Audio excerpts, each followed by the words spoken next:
you doing? I'm just thinking about habits and how they're formed, the process of moving through stages as we go from something that we never do, never think, never act on, to suddenly this thing that seems like it's just being absolutely run through us without us having to consciously think about it. And that, of course, is what a habit is. A habit is when we do something on autopilot because we've done it so many times that our mind no longer needs to bring in our conscious awareness. It just kind of happens automatically. And it can be really useful to know the process, the stages that we go through whenever we create a habit, but also whenever any learning takes place, any new pattern, whether it be a habit like an actual physical action, or whether it be more of a thought pattern or thought habit. Because if we know the stages, then we can start to look at how we can create habits on purpose, whether they be thought patterns and habits or action patterns and habits. And we can also look at where we have habits or patterns that aren't serving us, and we can start to see if we can kind of deconstruct them or replace them with something else, so that we can break or change that habit that we're not really enjoying or doesn't really serve us. So the first stage in any sort of learning, and I say the first stage, it's kind of pre the first stage in the learning, is that we can describe ourselves as being unconsciously incompetent.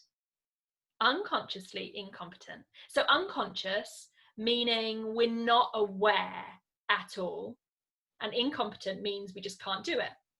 So say there is a habit, you want to build a habit of, what can we think of?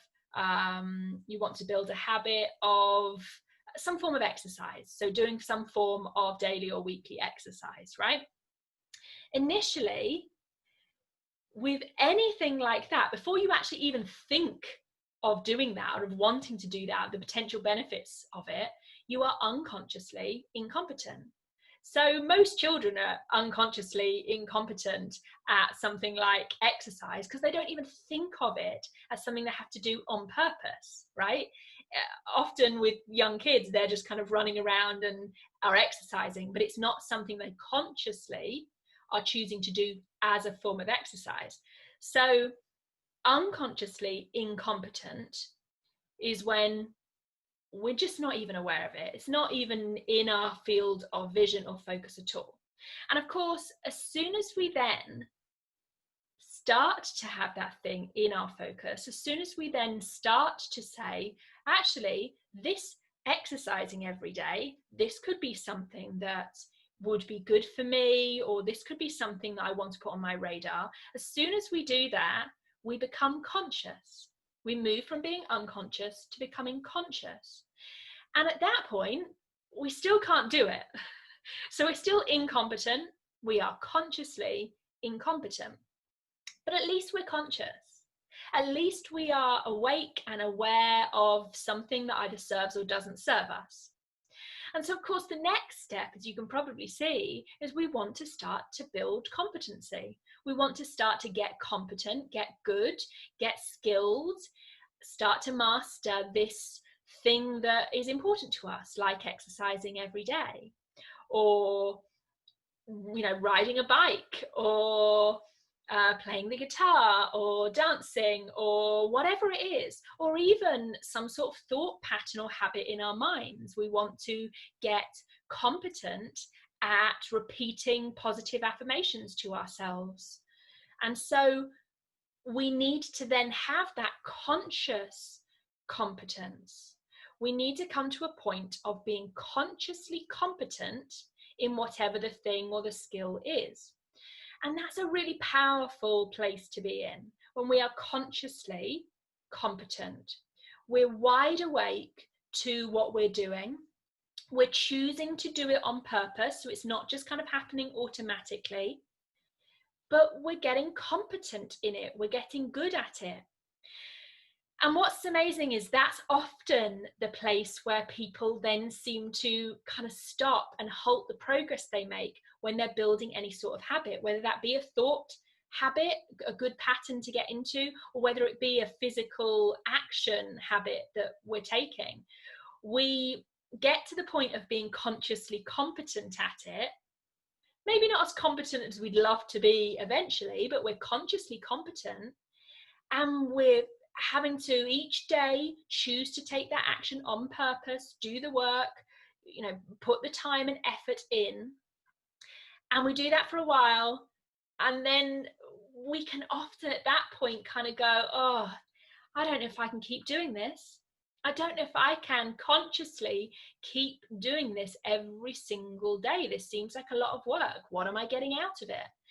And if we haven't really connected to our why behind it, our deeper purpose behind it, really kind of fluffed up that feeling of how wonderful, how much impact this habit is going to have on our lives, then we can kind of lose that motivation and that momentum. But actually, the key at that stage is that we will, if we keep doing it and keep coming back to our why and our purpose, that's really, really important and really powerful part of it as well. We will eventually come to the kind of holy grail place of being unconsciously competent at that thing. So when we have done it enough and repeated it enough, basically what happens is that our unconscious mind, the part of our mind that stores all of our patterns and habits and beliefs and values and memories and everything, our unconscious mind steps in and says, conscious mind, you keep doing this thing on purpose. You keep choosing to do this thing over and over and over. And I've noticed that every time you do it, you get a strong emotion, whether that emotion be good or bad. If we're creating a habit on purpose, we'd hope it would be good. You get the same strong emotion. So I'm going to help you out. Rather than making you consciously have to work to do that thing every day or every moment or how often it happens, I'm going to store that thing. Now let's call it a habit. I'm going to store it on this shelf in your mind that's called habit or pattern or belief or program or whatever it is. So that actually every time a particular cue or trigger comes up, you will automatically do that thing without needing your conscious awareness. So the key there, as you can probably tell, is when you've already been through those 3 stages from unconscious incompetence to conscious incompetence to conscious competence, when you've already been through those 3 stages, do not allow yourself to fall at that last hurdle. Because if you continue through that phase of conscious competence, of keeping on going, putting the work in, putting the time in, putting the effort in, your mind will repay you. And it may even feel like it just repays you like that.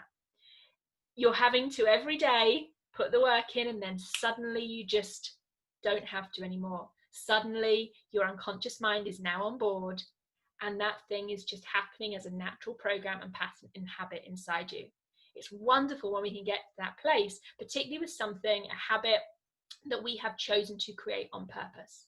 So keep going when you hit that place, because you are almost all the way there, just a little bit more, and your mind will kick in, it'll help you, and you'll be all the way.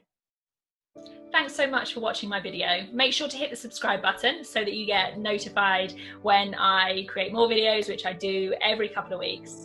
And also head over to my website, because there's loads of amazing free content on there for you.